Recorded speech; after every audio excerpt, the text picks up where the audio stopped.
What do you know about the extreme sport of skateboarding? How can you pop or do an ollie in a skateboard?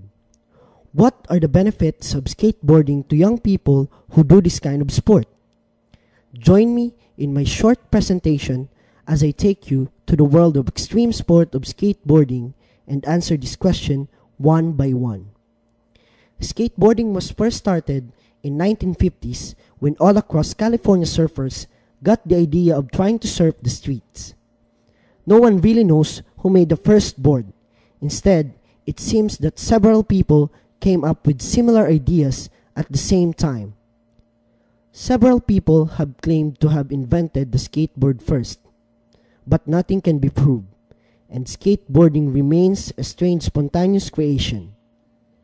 Moving on, a skateboard has different parts. It has the deck, or sometimes called the board. It is made up of 7 hard rock maple wood laminated together under hydraulic presses. It also has the parts and hardware. It is made up of bolts and nuts which secures the tracks on the board. The tracks is the part of a skateboard where the bolts on the deck holds the wheels in place. And one very important part of a skateboard is the bearings. It is a small component that fits inside the wheel and allows the wheel to turn. And lastly, the wheels. The wheels of a skateboard is made up of a very hard urethane composite. And if you put this part all together, you will have your skateboard. Now that we have our skateboard, let us now try it and do some basic tricks for beginners. And that is popping or doing an ollie in a skateboard. But before we move on to that, it is important for a skater to know first his or her foot position so that he or she will be able to execute his or herself well in doing some tricks in skateboard. So if your right foot is in front, then you're a goofy stance skater. If your left foot is in front, then you're a regular stance skater. If you can do both stances, you're a Mongo stance skater. So since my right foot is in front, it only means that I am a goofy stance skater.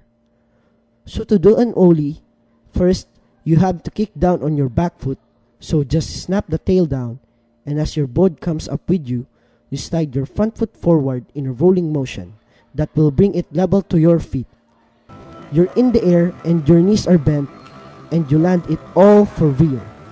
The key element to ollie is timing, and your weight distribution and your foot placement. The good way to learn ollie is stationary. You can do it on the grass or on the carpet, and you will fall in trying to learn. Just be comfortable in doing it. Stay put on the board so that you are not going to be shooting out. Ollie is all about practice. I mean, you can do it years for years and keep improving it, but it's kind of frustrating, so you just have to keep of it. And that's the most hardest thing to do. But if you get it, you'll be so happy. Make sure that you lean forward when you do ollie in motion to prevent landing in wheelie or slap over and falling backwards. Ollie is the secret to all tricks in skateboarding. If you perfected it, I guaranteed you that you can easily do some tricks in skateboard. There are so many benefits that skateboarding brings to young people who do this kind of extreme sport. For them, skateboarding isn't just a sport, a hobby that they can do in their leisure time. Skateboarding for them is the new form of exercise which really helps them not only to stretch their bodies, but also to test their cardiovascular endurance and make them feel healthy. There is so much risk in this kind of extreme sport, and it can even sometimes be dangerous. Remember, people who have the guts to do this sport knows what they are doing. So if you want to learn this extreme sport of skateboarding, start with the basic and be very careful in every way.